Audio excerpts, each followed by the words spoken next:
Hello guys, this is Saurav and welcome to my YouTube channel.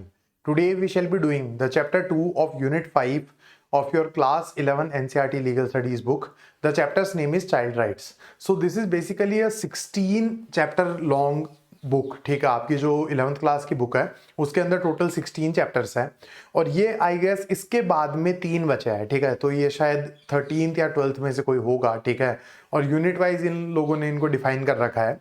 तो today we shall be doing the child rights वाला chapter, that is the chapter 2 of unit 5. Okay, and it shall be done in 2 parts. ये 2 छोटे छोटे parts हो गए, ज्यादा lengthy videos नहीं होंगे. And one more thing I just wanted to tell you कि earlier I used to use a studio setup which was rented. ठीक है, रेंट के ऊपर लेके मैं यूज करता था और उन्होंने किसी और को वो पूरी जगह ही रेंट कर दी. तो that's why I lost the access to a studio. Okay, now I have made my own. अब खुद का स्टूडियो मैंने बना लिया है.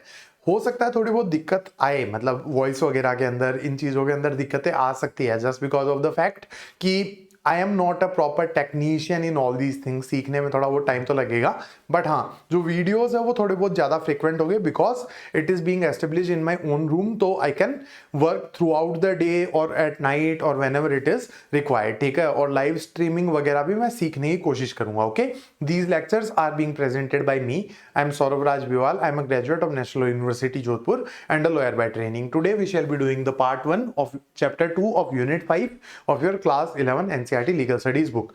So as per our traditions, जो हम क्या करते हैं एक्चुअली कि हम सबसे पहले कंटेंट डिस्कस कर लेते हैं कि आज एग्जैक्टली हम बात किस बारे में करेंगे. तो we will start with the first thing that will be child rights. ठीक है, एग्जैक्टली ये चाइल्ड राइट्स होते क्या है, इनके बारे में हम बात करेंगे. Then meaning and evolution of child rights. ठीक है, इनका हिस्टोरिकल मीनिंग क्या है और आजकल 20th सेंचुरी में नए जमाने में इनका क्या मीनिंग चल रहा है, ये हम डिस्कस करेंगे. उसके बाद में constitutional framework for right to education, that is article 21A of the Constitution of India, that we will discuss. उसके बाद में right to free and compulsory education act. ठीक है, ये 2009 के अंदर एक लॉ भी बनाया गया था. आर्टिकल 21A तो है ही, इसको कॉन्स्टिट्यूशनलाइज करने के लिए एक लॉ भी बनाया गया था. तो दैट वी विल डिस्कस. ये पीछे से खटखट आ रही होगी शायद कोई आवाज, मतलब मैंने घर पे थोड़ा बहुत कंस्ट्रक्शन चल रहा है. मैंने भैया को बोला भी था कि भैया 20 मिनट रुक जाओ, बट वो रुक नहीं रहा है. तो चलो जो भी है, बियर विथ इट.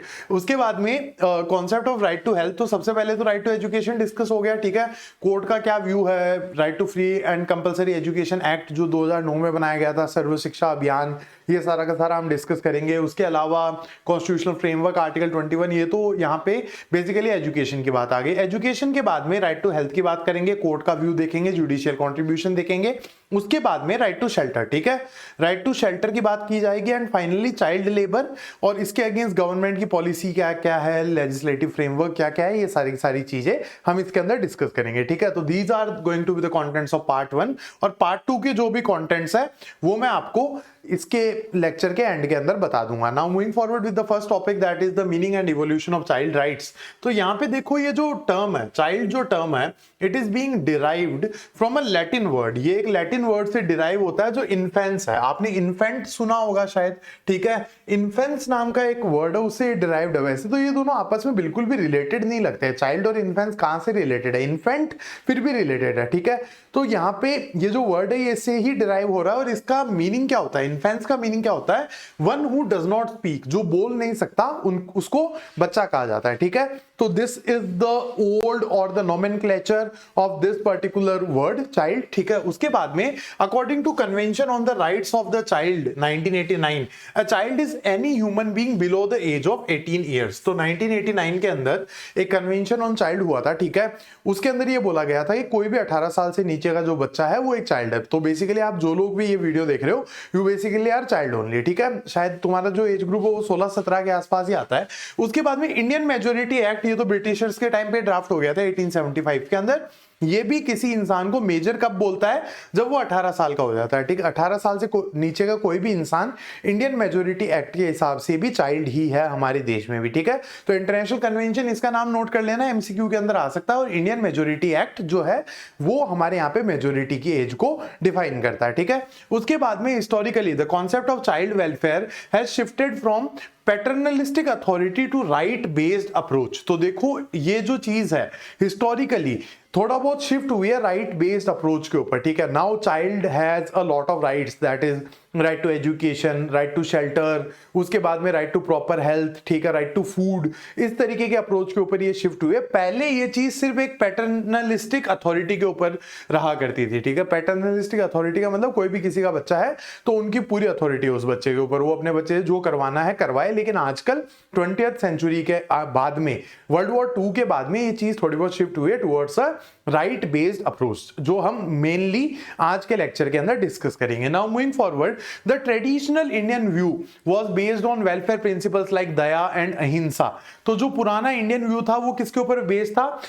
एक तो दया हो गया और एक अहिंसा। अहिंसा का मतलब होता है नॉन वायलेंस, और दया I guess it is mercy, ठीक है।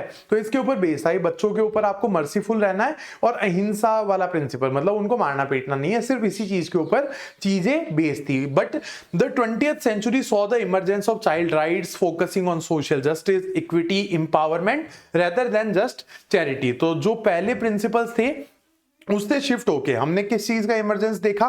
सोशल जस्टिस, इक्विटी और इंपावरमेंट, ठीक है। ये सारी की सारी चीजें होनी चाहिए जो हम आने वाली स्लाइड्स के अंदर डिस्कस भी करेंगे। तो this is about the introduction to this chapter and meaning and evolution of child rights. Now moving forward with the next thing, that is constitutional framework for education. तो आर्टिकल 21A के बारे में शायद आपको जानकारी होगी, ठीक है। 21A is basically right to free and compulsory education to the children whose age is 6 to 14, 6 से लेके 14 साल तक के बच्चों को सरकार जो है वो फ्री और कंपलसरी एजुकेशन प्रोवाइड करवाएगी। ये हमारा एक फंडामेंटल राइट है, मतलब सरकार को करना ही पड़ेगा। Education is transmission of values and accumulated knowledge essential for shaping child's behaviour and his future role in society. तो देखो एजुकेशन जो है ना, ये सिर्फ बेसिकली वो बुक वाले नॉलेज से नहीं आता है, it is a wider term, ठीक है। एजुकेशन के अंदर बहुत सारी चीजें आ जाती है, तो it is transmission of values, ठीक है, अक्यूमुलेशन ऑफ नॉलेज, वैल्यूज भी ट्रांसमिट करनी है बच्चे के अंदर, नॉलेज भी ट्रांसमिट करना है, ताकि उसका रोल डिफाइन हो पाए सोसाइटी के अंदर। जैसे तुम लोग लीगल स्टडीज पढ़ रहे हो तो शायद ज्यादातर का सपना होगा एक लॉयर बनने का, ठीक है। तो you will basically be a person who will try to deliver justice to the society, ठीक है। अगर मान लो कोई मेडिकल की पढ़ाई कर रहा है तो he is a person who is treating the patients, ठीक है। तो इस तरीके से एजुकेशन इज मोर और less a thing which basically accumulates values as well as knowledge, ताकि जो लोग वो एजुकेशन अटेन कर रहे हैं उनका रोल डिफाइन किया जा सके सोसाइटी के अंदर, ठीक है। तो it is a wider term than just a bookish knowledge और रट्टाफिकेशन। उसके बाद में the Constitution of India guarantees the right to education under article 21A inserted by 86th constitutional amendment. तो देखो आर्टिकल 21 जो है वो तो राइट टू लाइफ है, ये हमेशा से हुआ करता था। आर्टिकल 21A जो है ये हमने बाद में इंसर्ट किया हमारे कॉन्स्टिट्यूशन के अंदर by the 86th constitutional amendment. ये चीज भी आप याद रख लेना, ये एमसीक्यूज के हिसाब से थोड़ा सा इंपॉर्टेंट हो सकता है। एक तो आर्टिकल कौन सा है राइट टू एजुकेशन का, आर्टिकल 21A है, और कौन सा अमेंडमेंट था वो है 86th अमेंडमेंट। उसके बाद में this article mandates the state to provide free and compulsory education to children age 6 to 14 years. तो ये जो आर्टिकल ये मैंडेट करता है सरकार को कि उन्हें 6 से लेके 14 साल तक के बच्चों को फ्री और कंपलसरी एजुकेशन प्रोवाइड करवानी है एट एनी कॉस्ट व्हाटसोएवर। उसके बाद में एडिशनली आर्टिकल 51A क्लॉज के, ये फंडामेंटल ड्यूटीज है। आर्टिकल 51A जहां लग गया ना वो फंडामेंटल ड्यूटीज है, ठीक है। सारी की सारी 51A के अंदर ही लिखी हुई है, और फंडामेंटल ड्यूटीज का जो पार्ट है that is part 4A of the Constitution of India, okay.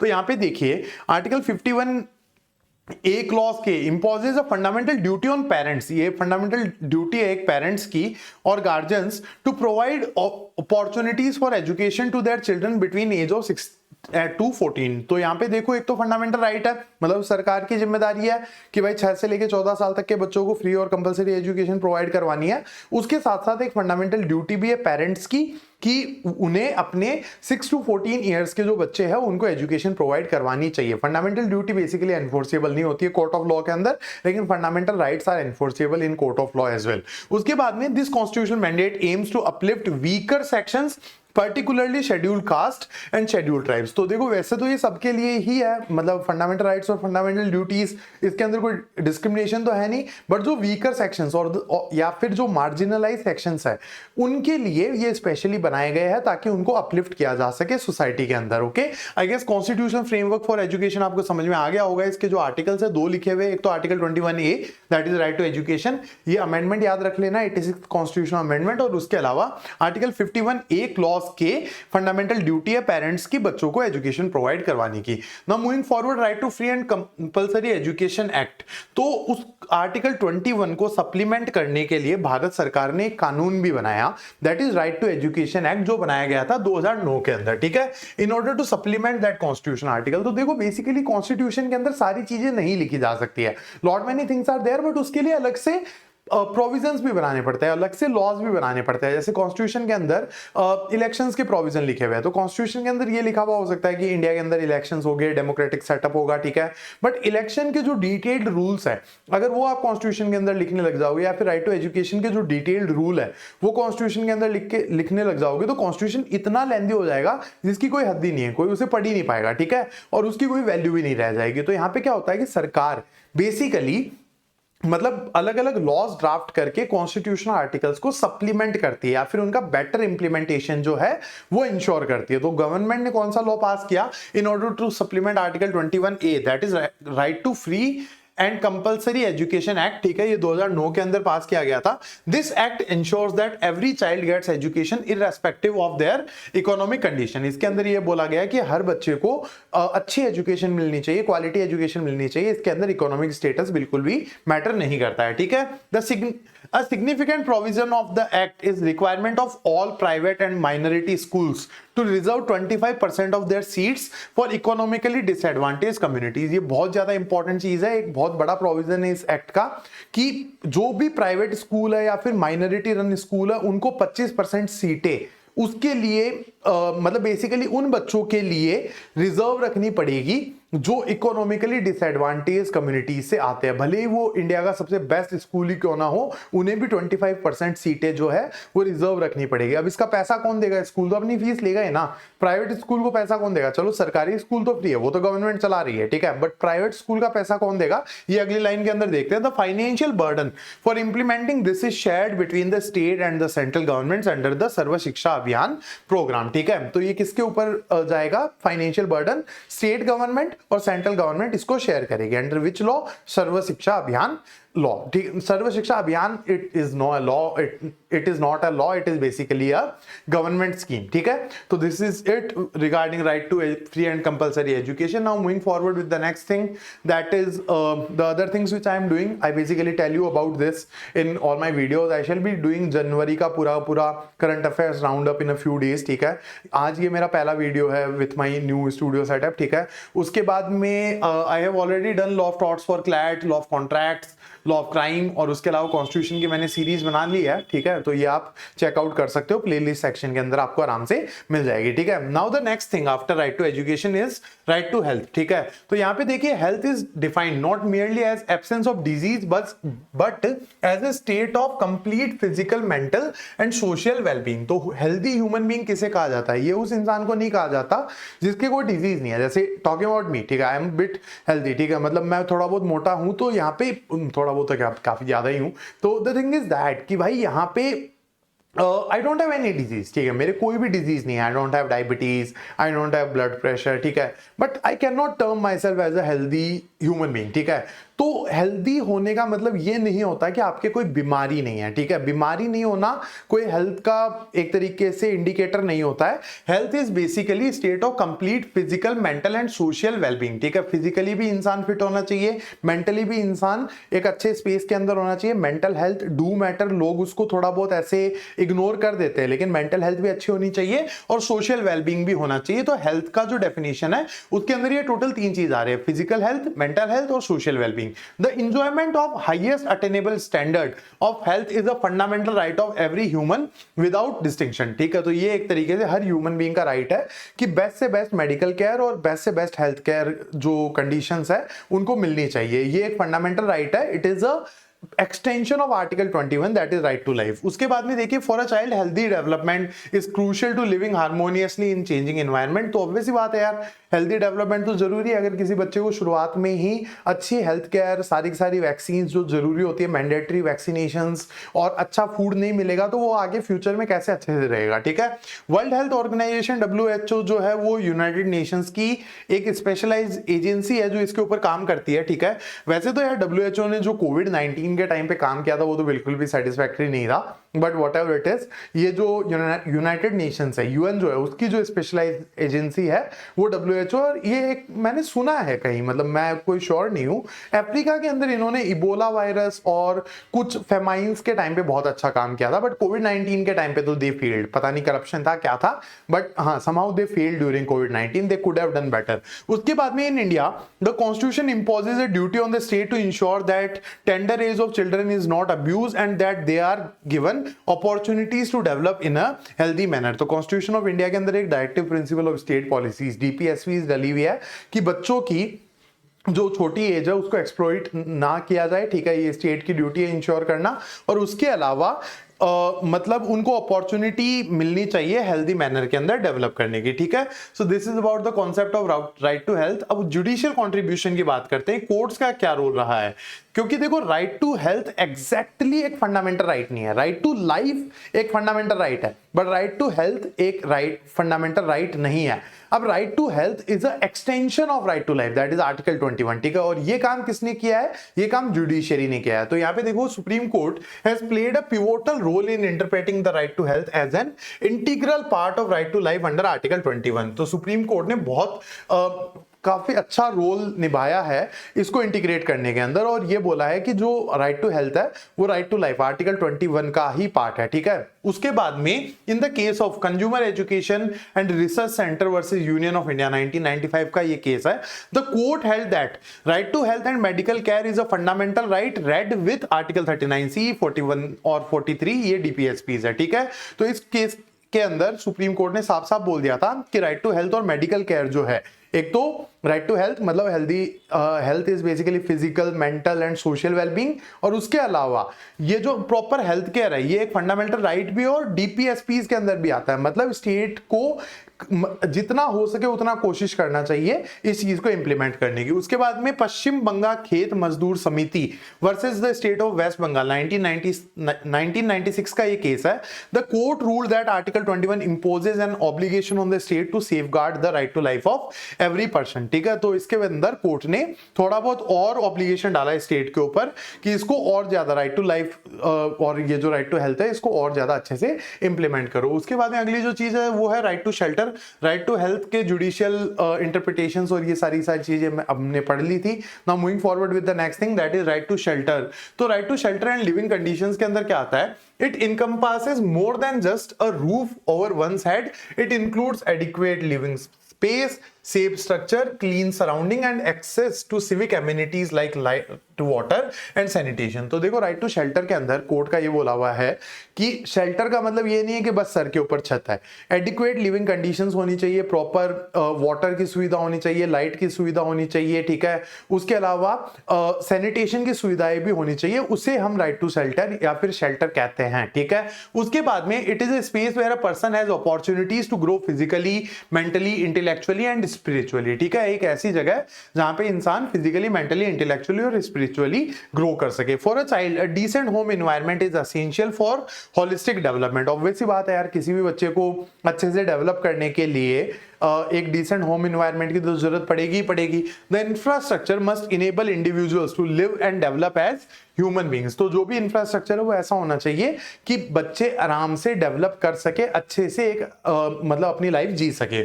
उसके बाद में the law recognises that bare protection of body is insufficient, a shelter must provide reasonable accommodation to live in with human dignity. तो शायद आपने वो Harry Potter movie देखी होगी, उसका जो पार्ट 1 है उसके अंदर उन्होंने उसे जगह तो दे रखी थी, पता नहीं मौसी थी या बुआ थी, पता नहीं कौन था, बट हाँ उसने उसे जगह तो दे रखी थी हैरी पॉटर को, लेकिन वो शायद कोई सीढ़ियों के नीचे रहता था और उसको खाना वाना भी ढंग से नहीं मिलता था। That is not a proper shelter, ठीक है।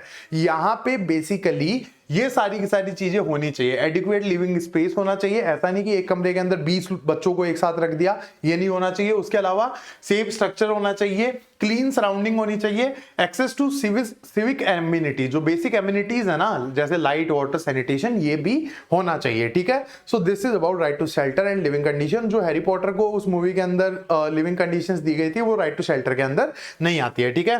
Now moving forward with the next thing that is judicial interpretation on right to shelter. Judicial interpretation क्या है, कोर्ट्स का क्या व्यू पॉइंट है इसके ऊपर।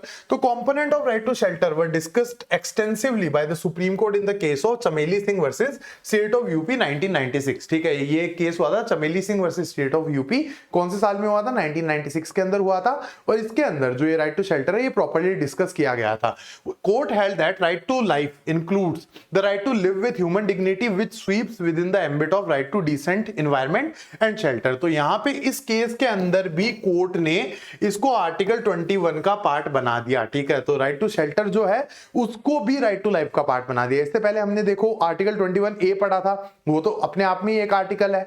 फिर उसके बाद राइट टू हेल्थ को भी आर्टिकल 21 में डाल दिया, राइट टू लाइफ का एक्सटेंशन बना दिया। अब राइट टू शेल्टर को भी चमेली सिंह केस के अंदर सुप्रीम कोर्ट ने आर्टिकल 21 मतलब राइट टू लाइफ का ही एक पार्ट बना दिया, ठीक है। उसके बाद में similarly in Shantistar builder whatever it is versus Narayan Khimlal Tota में, जो भी केस का नाम है यार, देख लेना। The court differentiated between need of an animal for मियर protection and humans need for shelter. तो यहां पे देखो सर के ऊपर छत होनी चाहिए, ये शेल्टर है, ठीक है। ये लोग कहते हैं शेल्टर का मतलब कोर्ट ने साहब बोला कि भाई एनिमल थोड़ी है, इंसान है, ठीक है। इंसान के लिए हमें प्रॉपर शेल्टर चाहिए और शेल्टर के अंदर प्रॉपर सिविक एम्यूनिटीज होनी चाहिए, लाइट की सुविधा होनी चाहिए, ठीक है। एडिक्वेट लिविंग स्पेस होना चाहिए, उसके अलावा बेसिक एम्यूनिटीज, सैनिटेशन, ये सारी की सारी चीजें होनी चाहिए फॉर अ एनिमल। सिर्फ एक सर के ऊपर छत चलेगी, ठीक है, नॉर्मल प्रोटेक्शन चलेगा, but humans need of shelter is way more than that. उसके बाद में it emphasize that for human being to grow in every aspect physical, mental and intellectual, the right to shelter must be treated as an integral part of the right to life। तो इस case के अंदर भी, ये जो अजीब से नाम वाला केस है, ठीक है, इसके अंदर भी फर्दर कोर्ट ने ये बोला कि भाई इसको भी राइट टू लाइफ की तरह ही रखना है। और एक एनिमल के लिए सिर्फ सर के ऊपर छत काफी है, लेकिन एक इंसान के लिए, एक ह्यूमन बीइंग के लिए जो राइट टू शेल्टर है वो एक बहुत बड़ा कॉन्सेप्ट है, ठीक है।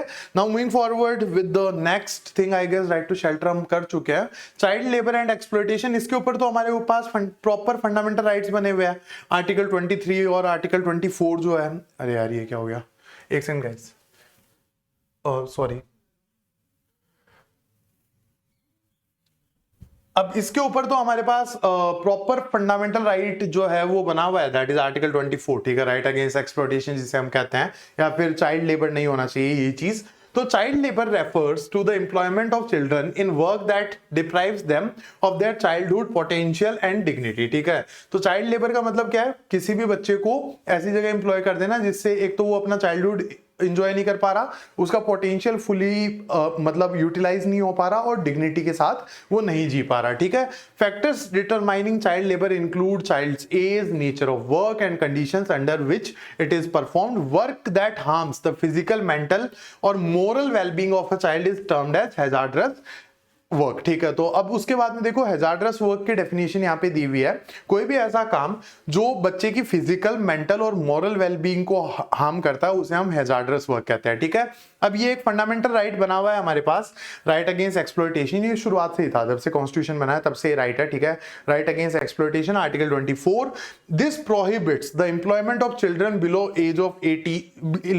As of 14 in any factory, mine और अदर हैजार्डस एम्प्लॉयमेंट। तो आर्टिकल 24 क्या कहता है कि 14 ईयर्स से नीचे के किसी भी बच्चे को किसी भी फैक्ट्री, माइन या किसी और हैजार्डस एम्प्लॉयमेंट के अंदर एम्प्लॉय नहीं किया जा सकता। और हैजार्डस वर्क क्या होता है उसकी डेफिनेशन यहाँ पे येलो फॉन्ट के अंदर लिखी हुई है। This provision ensures that economic necessity of a family does not force a child into unsafe working condition, ठीक है। ये जो प्रोविजन है ये मेक श्योर करता है कि जो फैमिली की इकोनॉमिक कंडीशन है वो बेसिकली किसी बच्चे के फ्यूचर को बर्बाद ना होने दे। Guys I am very new to this, तो शायद ये गड़बड़े हो रही है, कुछ दिनों में सही हो जाएगा, ठीक है।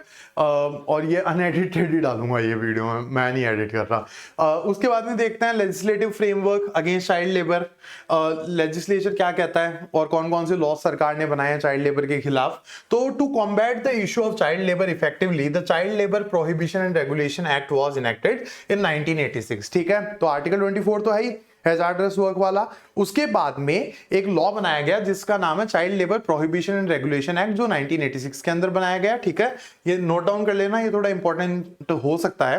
The objectives of this act are banning the employment of children in specified occupations and processes, regulating the conditions of work in employments where they are not prohibited और laying down penalties for violation. तो ये वही है, इस act का objective बताया हुआ है कि एक तो बैन करना है बच्चों का एम्प्लॉयमेंट काफी सारे ऑक्यूपेशंस के अंदर जो हैजार्डस हो सकते हैं या फिर प्रोहिबिटेड हो सकते हैं, ठीक है।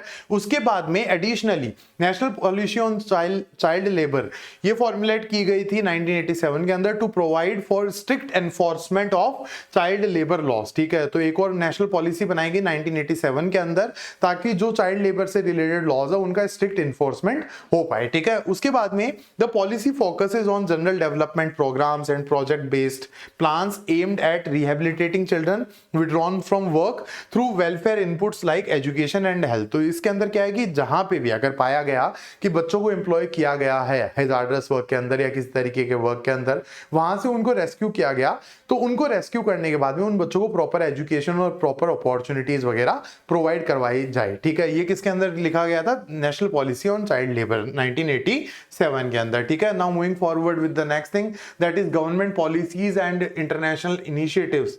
गवर्नमेंट की और क्या क्या पॉलिसीज है? तो government has introduced national child labour policy launched in 1988 which envisages running special schools for children withdrawn from the workforce, ठीक है।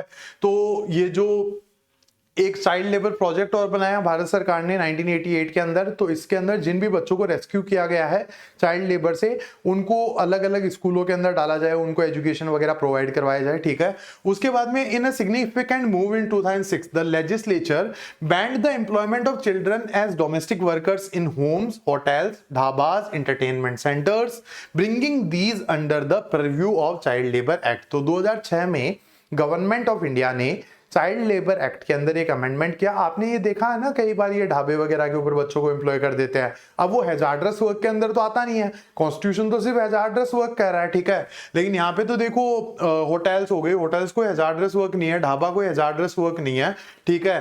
किसी के घर पे बर्तन वगैरह मांजने के लिए बच्चों को रख लिया, ये कोई हैजार्डस वर्क नहीं है। तो ये एक तरीके से लूप होल था लॉ के अंदर, इसको भी कोर्ट ने खत्म किया, इस लूप होल को भी, ठीक है। Now moving forward, internationally the international labour organisation ILO जो है, इसका हेडक्वार्टर्स जनीवा के अंदर है। ये 1990 के अंदर फाउंड किया गया था। Leads the fight against child labour. It launched the international program on the elimination of child labor IPEC in 1992 with the objective of eliminating child labor globally, ठीक है। So this is it with this particular part. I guess we are done and dusted with it. These are the contents of part 2, ठीक है। हमने constitutional mandates तो सारे पढ़ ही लिए एक तरीके से। right to shelter है, वो भी right to life है, और उसके अलावा right to health है, वो भी right to life है। right against exploitation ये आर्टिकल 24 और उसके ऊपर कुछ और लॉज भी गवर्नमेंट ने पास किए, और right to education is also है fundamental right, that is article 21A। तो ये तो कॉन्स्टिट्यूशनल प्रोविजंस तो हमने पढ़ लिया। अब उसके बाद में हम बात करेंगे चाइल्ड राइट्स के बारे में, पॉक्सो एक्ट के बारे में, juvenile justice, role of judiciary in juvenile care. उसके बाद में दिल्ली गैंग रेप केस हुआ था 2012 के अंदर, उसकी वजह से एक बहुत सिग्निफिकेंट शिफ्ट आया towards the children who commit heinous crimes between the age of 16 and 18। कई बार क्या होता है 16 से लेकर 18 साल तक के जो बच्चे होते हैं वो बहुत बड़े क्राइम कर देते हैं, क्योंकि उनके अंदर समझ तो होती है, अब उनको 3 साल में नहीं छोड़ सकते ना, तो इसलिए कुछ अमेंडमेंट किए गए थे। तो जुवेनाइल जस्टिस एक्ट वापस पास किया गया 2015 के अंदर, और classification of offences and juvenile justice board, that will be discussed in the next lecture. Thanks a lot for attending this lecture guys. Part 2 will be release as soon as possible, या तो मैं कल ही कर दूंगा, ठीक है, पक्का part 2 will be release as soon as possible. Thanks a lot guys.